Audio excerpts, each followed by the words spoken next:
तो देखिए, आज जो है हम लोग क्लास 12th के मैथ पढ़ेंगे, चैप्टर नंबर जो है 11, जिसका नाम है त्रिविमीय ज्यामिति। ठीक ना, इसको हम लोग 3D कहते हैं। क्या कहते हैं इसको? तो देखिए, इसको हम लोग 3D कहते हैं, यानी कि इंग्लिश में बोले तो 3 डायमेंशनल ज्योमेट्री। ठीक, तो ये एनसीईआरटी से चलेगा। पहले आज जो इसका पूरा कंसेप्ट को हम लोग क्लियर करेंगे, ठीक ना। तो चलिए पहले देखते हैं हम लोग कि त्रिविमीय ज्यामिति आखिर कहेंगे किसको। तो तनी यहाँ समझ लीजिए कि गणित की वह शाखा जिसके जिसके अंतर्गत कहे, चाहे गणित की वह शाखा जिसमें एक्स अक्ष, वाई अक्ष तथा जेड अक्ष के बारे में अध्ययन किया जाता है, इसी को हम लोग जो है 3D कहते हैं, नहीं तो त्रिविमीय ज्यामिति कहते हैं। ठीक ना, यानी कि गणित की वह शाखा जिसके अंतर्गत हम लोग एक्स अक्ष, वाई अक्ष तथा जेड अक्ष के बारे में अध्ययन करेंगे, इसी को जो है हम लोग कुछ कहेंगे, इसी को हम लोग 3D कहेंगे। चलिए यहाँ देख लीजिए, पहले जल्दी जल्दी पहले देखिए, यहाँ लिखते हैं 3D। 3D किसको कहेंगे? ठीक ना, यानी कि त्रिविमीय ज्यामिति किसको कहेंगे? तो यहाँ देखिए, गणित की वह शाखा, गणित की वह शाखा जिसके, गणित की वह शाखा जिसमें, ठीक ना, लिख देते हैं जिसमें एक्स अक्ष, वाई अक्ष तथा जेड अक्ष के बारे में अध्ययन अध्ययन किया जाता है, उससे 3D कहते हैं, यानी कि त्रिविमीय ज्यामिति कहते हैं। ठीक ना, चलिए यहाँ समझिएगा, यहाँ समझिएगा, इसको तनी पूरा समझिएगा। ठीक ना, चलिए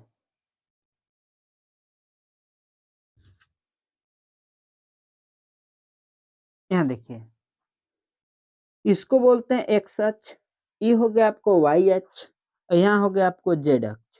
कोई दिक्कत? ये हो गया एक्स, ये हो गया वाई, ये हो गया जेड। तो देखिए, एक्स अक्ष पर एक पॉइंट है जिसका नाम जो दे देते हैं ए दे देते हैं, बी ई जो वाई अक्ष पे एक पॉइंट दे देते हैं, इसका नाम बी। और देखिए जेड अक्ष पे एक पॉइंट देते हैं, इसका नाम सी। अभी हो गया इस सब का मूल बिंदु यानी कि 0। तो यहाँ देखिए, अगर हम जो है एक्स अक्ष पर हैं, किस पर? केवल एक्स अक्ष पर हैं, ठीक ना। तो एक्स अक्ष पर ये जो ए है, ए का जो निर्देशांक होगा, एक्स अक्ष पर ए का जो निर्देशांक होगा वो तो एक्स होगा, लेकिन वाई और जेड नहीं होगा। यानी कि एक्स अक्ष पर ए का जो निर्देशांक होगा वहां एक्स होगा, लेकिन वाई और जेड नहीं होगा। क्यों नहीं होगा? तो अब जब बताओ कि हम जब इसी रास्ता पर ही हैं, यही लाइन पर ही हैं, न तो हम ऊपर गए और न तो नीचे आए, तो एक्स तो हुआ ना, लेकिन वाई और जेड नहीं हुआ। उसी तरह से अगर वाई अक्ष पर अगर कोई पूछे कि बी का निर्देशांक कितना होगा, तो यहाँ देखो, अब यही पर है तो एक्स पर है नहीं ना, वाई पर है, वाई पे तो है लेकिन जेड पे नहीं है। तो यहाँ पर एक्स 0 होगा, वाई होगा और जेड 0 हो जाएगा। आया बात समझ में? एक्स 0, वाई पर तो है लेकिन जेड भी 0। लेकिन जब हम सी का कोई पूछे कि बाबू बताओ सी का निर्देशांक, तो चलो बताओ कि तुम जेड वाला लाइन पे हो, तो जेड, यहाँ देखिए, जेड जेड अक्ष पर हमको ए का कोई सी का निर्देशांक कहना है। तो अब बताइए कि जेड पर है तो जेड ना होगा ना जी, तो जेड होगा लेकिन एक्स नहीं होगा, वाई नहीं होगा, लेकिन जेड है तो जेड होगा। तो जेड अक्ष पर अगर कोई पूछे सी का निर्देशांक, तो चाहे सी हो चाहे यहाँ पर और कुछ भी हो, तो एक्स 0, वाई 0, लेकिन जेड होगा। अब यहाँ बात समझिए कि यहाँ देखिए, एक्स अक्ष और वाई अक्ष, एक्स अक्ष और वाई अक्ष के मिलने से, एक्स अक्ष और वाई अक्ष के मिलने से एक्स वाई तल बनता है, एक्स वाई तल बनता है। अब इसका जो निर्देशांक होगा ना, देखिए एक्स अक्ष और वाई अक्ष, ई अभी मिला तो घरवा के अंदर, यहाँ देखो एक्स भी है, यहाँ एक्स भी है, यहाँ वाई है, तो एक्स वाई के मिलने से जो है एक्स वाई तल बनता है। क्या बनता है? एक्स वाई तल बनता है। तो यहाँ देखो, इसमें एक्स होगा, वाई भी होगा, लेकिन जेड है नहीं, तो जेड 0, जेड 0। अब आ जाइए इसमें, तो देखिए यहाँ वाई और जेड, वाई और जेड, वाई और ये हो गया जेड हो गया, तो वाई और जेड को मिलने से, वाई और जेड को मिलने से जो है से यहाँ पर ही वाई जेड तल बनता है, ठीक ना, वाई जेड तल। इसका जो निर्देशांक होगा ना वो कितना होगा, तो देखिए एक्स है तो इसमें एक्स नहीं है तो एक्स जीरो, वाई होगा और जेड होगा, होगा ना। चलिए यहाँ देखिए, तो जेड और एक्स, जेड और एक्स, जेड अक्ष और एक्स अक्ष मिलके जो है, मिलने से जो है जेड अक्ष तल बनता है, जेड अक्ष तल बनता है, जेड एक्स तल बनता है, ठीक ना। तो इसका जो निर्देशांक होगा ना वो देखिए एक्स होगा, वाई नहीं होगा और जेड होगा, इसका निर्देशांक ही हो जाएगा। चलिए इसको हम लिख देते हैं ना, तो यहाँ चलिए यहाँ देख लीजिए कि यहाँ स्टार में लिख देते हैं एक्स अक्ष तथा वाई अक्ष। देखिए यहाँ एक्स अक्ष वाई अक्ष के मिलने से, के मिलने से एक्स वाई तल बनता है, तल बनता है, ठीक ना। इसी तरह से वाई अक्ष तथा जेड अक्ष, जेड अक्ष के मिलने से वाई जेड तल बनता है, ठीक ना। उसी तरह से, ठीक ना, इसी तरह जेड अक्ष तथा एक्स अक्ष के मिलने से जेड अक्ष तल बनता है, जेड अक्ष तल बनता है। यहाँ तक क्लियर, यहाँ तो कोई दिक्कत नहीं ना। तो चलिए आगे देखते हैं, ठीक, तो चलिए आगे देखते हैं। चलिए आगे हम नहीं देखते हैं, ठीक ना, आगे हम लोग देखते हैं कि 3D का दिक अनुपात, दिक अनुपात, ठीक ना। तो यह देखिए 3D का दिक अनुपात क्या होता है, तो यार समझिए दो बिंदुओं के कर्मागत, दो बिंदुओं के कर्मागत अंतर को कराए कि दो बिंदुओं के कर्मागत अंतर को जो है हम लोग दिक अनुपात कहते हैं, ठीक ना। इसे ए बी सी द्वारा निरूपित करते हैं। क्या कह रहे हैं, तो ध्यान से सुनिए कि दो बिंदुओं के कर्मागत अंतर को हम लोग जो है दिक अनुपात कहते हैं। इसे हम लोग ए बी सी द्वारा सूचित करते हैं। चलिए यहाँ लिखते हैं ना, कि यहाँ लिखते हैं कि दो बिंदुओं कह रहे हैं कि दो बिंदुओं के कर्मागत कह रहा है कि दो बिंदुओं के कर्मागत अंतर को यहाँ याद रखें, जल्दी याद करें कि दो बिंदुओं के कर्मागत अंतर को दिक अनुपात कहते हैं, अंतर को दिक अनुपात कहते हैं। यहाँ देखिए इसे ए बी तथा सी से, ठीक ना, इसे ए बी तथा सी द्वारा निरूपित किया जाता है, ठीक ना। इसे ए बी सी द्वारा कुछ किया जाता है, निरूपित किया जाता है। यहाँ तो नहीं समझिए, ठीक ना। यहाँ देखिए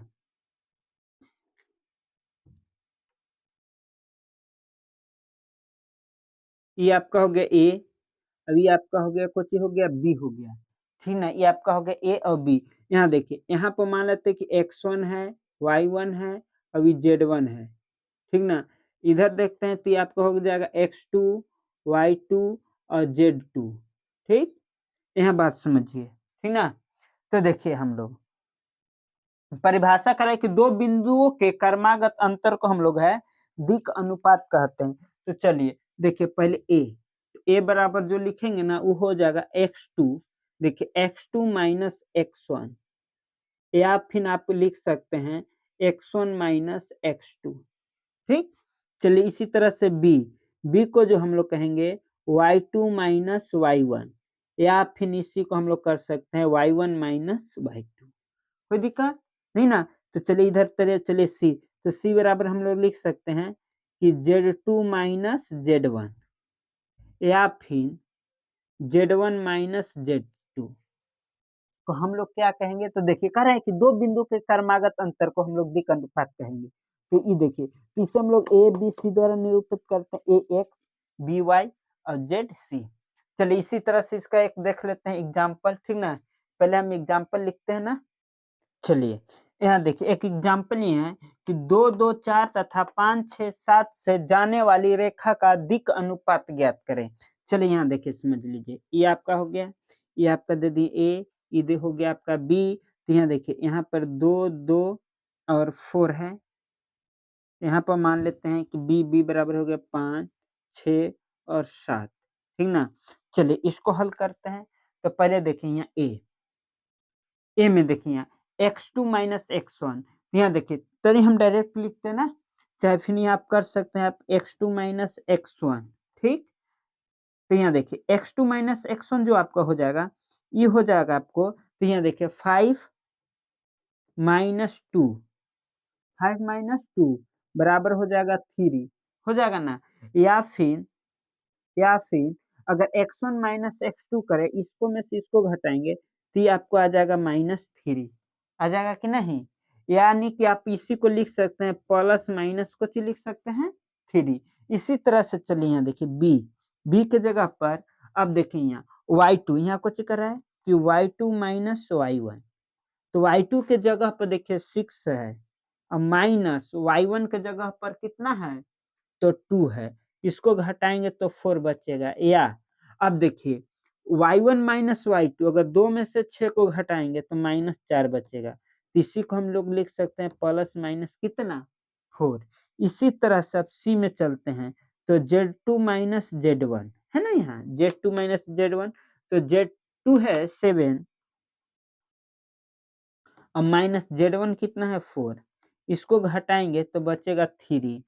या फिर इसी को हम लोग उल्टा करेंगे z1 माइनस z2, क्या करेंगे z1 माइनस z2, तो यहाँ बचेगा -3, इसी को लिख सकते हैं प्लस माइनस कितना 3 लिख सकते हैं ना तरफ। तो इसमें लिखे यहाँ पर ही कि 3D का दिक् कोसाइन या दिक् कोज्या क्या है। तो देखें यहाँ जो यानी कि देखिए यहाँ 3D में जो है दिक् कोसाइन या दिक् कोज्या निकालने के 2 गो तरीका है, ठीक ना। या तो 3D का दिक् कोसाइन जो है या दिक् कोज्या है, इसके जो ज्ञात करना यानी कि इसको जो निकालने का जो तरीका है ना वो 2 गो है, ठीक ना। तो यहाँ लिख देते हैं हम, यहाँ लिख देते हैं कि 3D में दिक् कोसाइन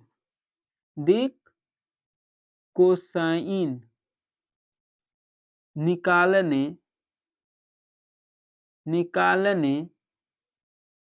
का 2 तरीका है, 2 तरीका होता है, लिख देते हैं 2 तरीका होता है, ठीक ना। तो पहले इसका हम लोग पहला तरीका की बात करते हैं। तो यहाँ देखिए जो पहला तरीका है, यहाँ पहले लिख देते हैं, देखिए एकदम आसान है कि यदि x अक्ष y अक्ष तथा z अक्ष क्रमशः अल्फा बीटा तथा गामा, अल्फा बीटा तथा गामा क्या चीज लिखे हैं कि यदि x अक्ष y अक्ष तथा z अक्ष क्रमशः अल्फा बीटा गामा कोण का निर्माण करता है, कोण का निर्माण करता है, तो कॉस अल्फा नीचे कोमा कॉस बीटा तथा कॉस गामा को दिक कोसाइन या दिक्कोज्या कहते हैं। तो याद रखिएगा, यदि एक्स अक्ष, वाई अक्ष तथा जेड अक्ष क्रमशः अल्फा बीटा गामा कोण का अगर निर्माण करे, किस कोण का निर्माण करे, तो एक्स अक्ष, वाई अक्ष तथा जेड अक्ष जो है अल्फा बीटा गामा अगर कोण का अगर निर्माण करेगा तो करता है, तो हम इसी को लिख सकते हैं कोस अल्फा कोस बीटा तथा कोस गामा को हम लोग दिक कोसाइन या फिर दिक्कोज्या कहेंगे। जैसे यहाँ देख लीजिए, हम लिख सकते हैं एल बराबर, एल हो गया, यहाँ देखिए एल बराबर जो हम लोग लिख सकते हैं, ठीक ना। अच्छा यहाँ देखिए, थोड़ा सा यहाँ देख लीजिए, तो इसको हम लोग जो है दिक कोसाइन या दिक्कोज्या कहते हैं। इसे एल एम तथा एन, इसे एल एम तथा एन द्वारा निरूपित किया जाता है। इसे चाहे एल एम एन द्वारा निरूपित करते हैं, चाहे निरूपित किया जाता है, ठीक। अच्छा यहाँ देखिए, तो हम आप लिख सकते हैं एल बराबर आप लिख सकते हैं कॉस अल्फा, एम बराबर एम के जगह पर आप लिख सकते हैं कॉस बीटा, एन के बराबर आप लिख सकते हैं कॉस गामा। ये आप क्या कर सकते हैं, लिख सकते हैं, ठीक ना। आप क्या कर सकते हैं, इसको लिख सकते हैं। चलिए इसका हमने एक एग्जाम्पल देखते हैं, ठीक ना, तब एकदम पूरा क्लियर हो जाएगा, ठीक ना। चलिए देखते हैं। चलिए यहाँ हम एग्जाम्पल लिए हैं, ये लिखे कि यदि एक रेखा एक्स वाई तथा जेड अक्ष के साथ 60 डिग्री 135 डिग्री तथा 30 डिग्री के कोण बनाती है, तो इसकी दो दिक कोसाइन ज्ञात कीजिए चाहे ज्ञात करे। चलिए यहाँ देखिए, यहाँ समझिए, तो यह लिखें कि एक्स वाई जेड, ठीक ना, एक्स वाई जेड, तो आप यहाँ पर लिख सकते हैं कि अल्फा बराबर आप लिख सकते हैं कितना डिग्री, 60 डिग्री, बीटा बराबर आप लिख सकते हैं 135 डिग्री तथा गामा बराबर आप लिख सकते हैं कितना डिग्री, तो आप लिख सकते हैं 30 डिग्री, ठीक ना। आप लिख सकते हैं कितना, 30 डिग्री है, ठीक।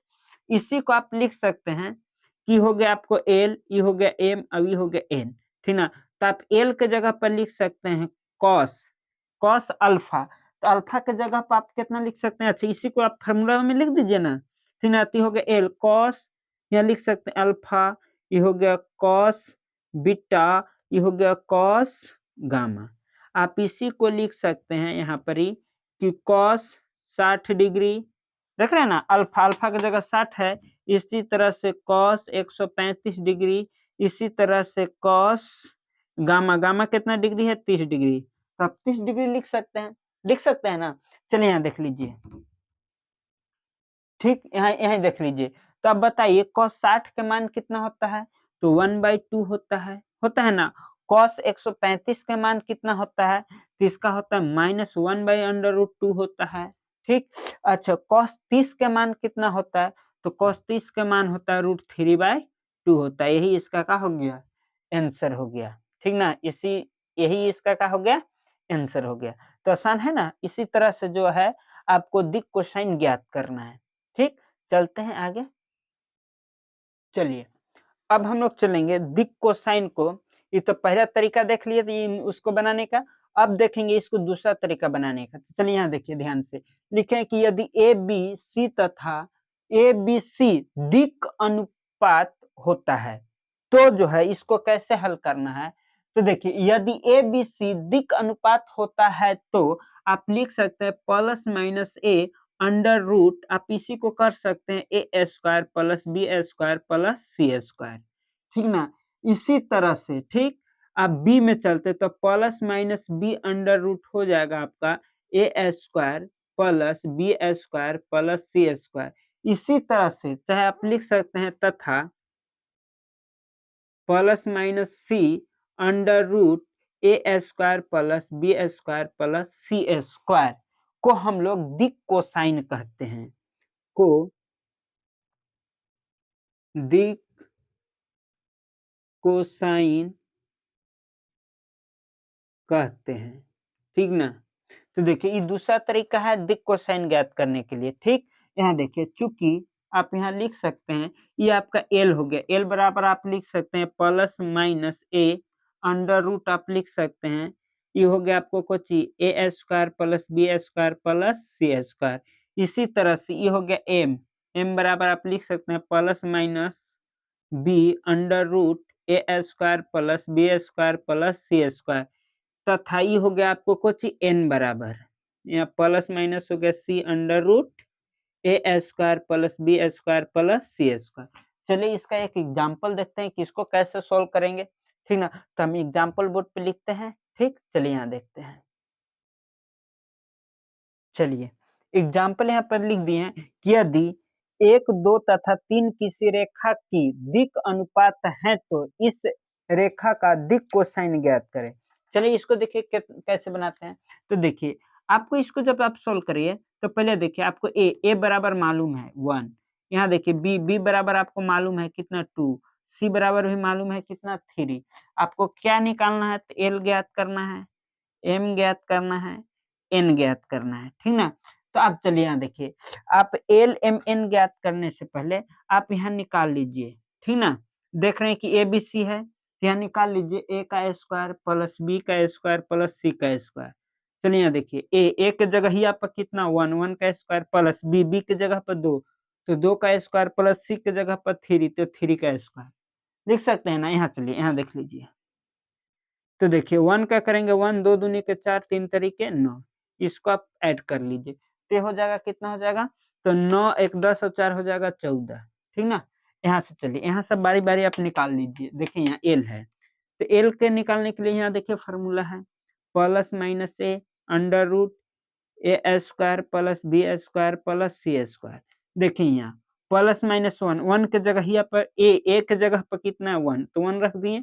अब देखिए यहाँ तो हम ज्ञात कर रहे हैं root under A square plus B square plus C square, हम लोग निकाल लिए हैं कितना आ गया है 14 आ गया है, अंडर रूट 14, तो ये आपका हो गया, ठीक ना। तो इसको आप लिख दीजिए यहाँ प्लस माइनस में। इसी तरह से आप क्या निकाल लीजिए एम, तो एम में है प्लस माइनस क्या है बी है, इसका भी अंडर रूट लिख लीजिए A square plus B square plus C square. तो इसका हो जाएगा देखिए बी के जगह पर कितना है प्लस माइनस कितना है 2, और देखिए A root under A square plus B square plus C square आपको निकल गया यहाँ कितना 14 अंडर रूट कितना 14। इसी तरह से आप लिख सकते हैं क्या, निकाल लीजिए एन, तो एन बराबर हो जाएगा plus minus under root C, ये हो जाएगा under root A square plus B square plus C square. तो इसका आपको हो जाएगा सी के जगह पर देखिए प्लस माइनस कितना है 3 है ना, अंडर रूट कितना हो जाएगा 14, यही इसका आंसर हो गया। दूसरा देख रहे हैं, दूसरा तरीका एकदम आसान है। इस तरह से हम लोग जो है दोनों मेथड देख लिए, यानी कि दोनों तरीका देख लिए दिक कोसाइन ज्ञात करने के लिए, ठीक ना। तो अब आगे चलते हैं, आगे देखते हैं ना। चलिए यहाँ थोड़ा सा आप लोग समझिएगा, ठीक ना।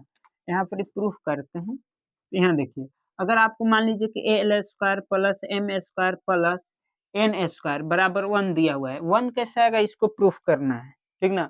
1 कैसे आएगा इसको प्रूफ करना है, तो यहाँ देखिए पहले आपको बच्चा लेना है LHS, क्या लेना है आपको LHS, तो LHS बराबर आपको हो जाएगा A square L square plus M square plus N square, इतना ले लिए, ठीक ना। इतना लेने के बाद आपको क्या करना है, देखिए यहाँ एल के जगह पर कितना है यहाँ देख लीजिए, तो प्लस माइनस ए है, अंडर रूट हो जाएगा आपको A square plus B square plus C square, इसका क्या कर देना है आपको होल स्क्वायर, प्लस यहाँ देखिए एम है, एम के जगह पर रख लीजिए प्लस माइनस बी, ठीक ना, अंडर रूट फिर हो जाएगा A square plus B square plus C square, इसका भी कर दीजिए होल स्क्वायर, प्लस यहाँ देखिए एन है, एन के जगह यहाँ पर कोची है plus minus C under root A square plus B square plus C square, इसका भी होल स्क्वायर हो जाएगा ना, इसका भी क्या हो जाएगा, तो यहाँ देखिए होल स्क्वायर। आगे चलिए इसका करेंगे तो यहाँ हो जाएगा ए स्क्वायर, देखिए स्क्वायर से रूट खत्म तो नीचे बच जाएगा A square B square plus C square,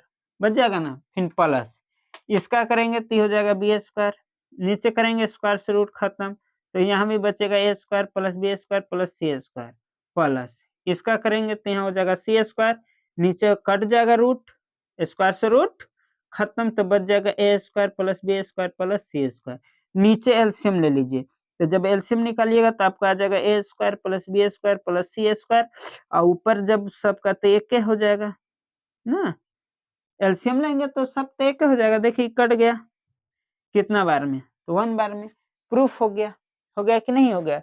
इसी तरह से आपको अगर यहाँ दिया हुआ रहे तो ध्यान दीजिएगा कि अगला चलते हैं, अगर आपको दे दिया कोई कॉस स्क्वायर अल्फा ठीक ना plus cos square beta plus cos square gamma, ठीक ना, क्या चीज दे दिया, गामा बराबर 1, इसको आप कैसे प्रूफ करिएगा, तो यहाँ देखिए यहाँ तुरंत आप लिखिएगा वी नो डैट, हम जानते हैं कि वी नो डैट, जानते हैं, क्या जानते हैं, बोलिए क्या जानते हैं, तो यहाँ चलिए हम लोग जानते हैं यार कि एल एल बराबर हो जाएगा कॉस अल्फा, एम बराबर होता है कॉस बीटा, इसे पढ़ा दिए हैं, एन बराबर होता है कॉस गामा, होता है कि नहीं होता है, तो अभी हम लोग एक फार्मूला सिद्ध किए कि L square plus M square plus N square बराबर होता है 1,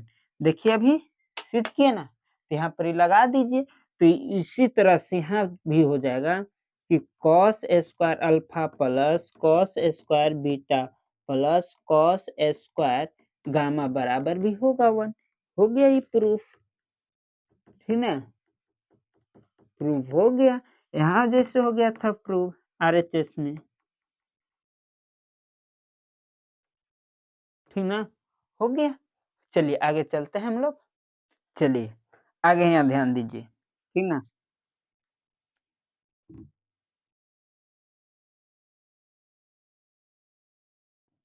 देखिए ये आपका हो गया एक्स अक्ष, ये हो गया वाई अक्ष, ये हो गया जेड अक्ष, इसका मूल बिंदु हो गया, यहाँ पर ये जो पॉइंट है ठीक ना, इसको मान लेते ये एक्स अक्ष पर, तो इसको मान लेते कि आई कैप है, ये जे कैप है, ये के कैप है, ठीक ना, क्या चीज है, के कैप है, अगर चलिए तो देखिए हम लोग इस डायरेक्शन में जा रहे हैं, इसमें ये डायरेक्शन, इसका ये डायरेक्शन, ठीक ना, तो कोई पूछे कि एक्स अक्ष का दिक कोसाइन क्या होगा, अगर एक्स अक्ष पर पूछे, एक्स अक्ष का कुछ पूछे कि दिक कोसाइन कितना होगा यानी कि आई कैप कितना होगा, तो देखिए एक्स अक्ष पर है तो एक्स अक्ष का जो दिक कोसाइन होगा ये 1 हो जाएगा, वाई पर नहीं है तो 0 0 हो जाएगा, इसी तरह से y के लिए यहाँ देखिए ई एक्स हो गया, y 1 होगा लेकिन z नहीं है तो 0 हो जाएगा ना, इसी तरह से यहाँ पर आ जाइए तो x 0 हो जाएगा, y भी 0 और z है तो z के लिए कितना हो जाएगा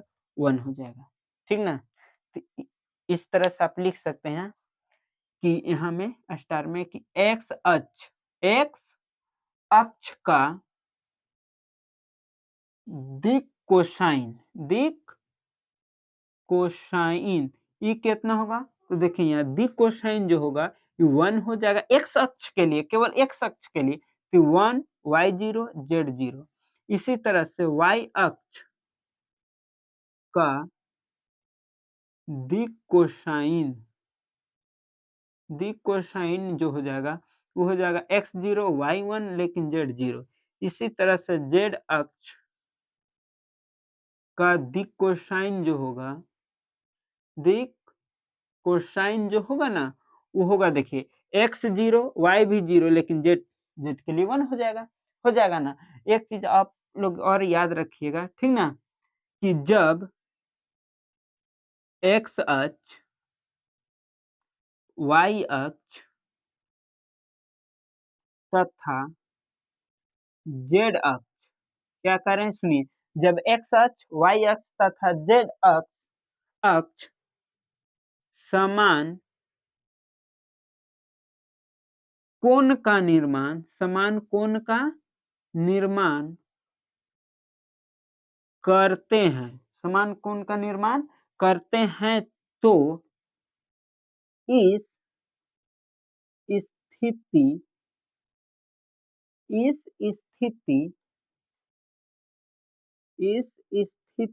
को, ठीक ना, इस स्थिति में कर लिख दीजिए, इस स्थिति में दिक् अनुपात भी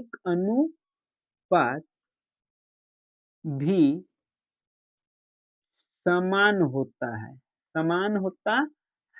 यहाँ तक नहीं समझिए कि जब x अक्ष, y अक्ष तथा z अक्ष समान कोण का अगर निर्माण कर ले, अगर समान कोण का काची कर ले, निर्माण करते हैं, तो इस स्थिति में जो है ना दिक् अनुपात भी क्या हो जाएगा, तो समान होगा। क्या होगा, तो समान हो जाएगा, ठीक ना। तो दिक् अनुपात भी जो होगा वो क्या होगा, समान होगा। एक चीज और हम लोग देखते हैं, तो यहाँ देखिए, ठीक ना, यहाँ तनी ध्यान दीजिएगा कि अब हम लोग देखेंगे कि संरेख होने का शर्त, संरेख होने का शर्त। तो देखिए संरेख होने का जो शर्त है ये क्या है, तो यहाँ देखिए कि यदि ए बी तथा सी, ठीक ना, सी तीन बिंदु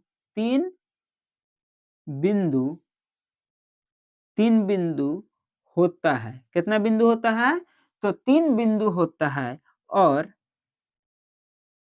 ए बी सी तथा ए सी के दिक्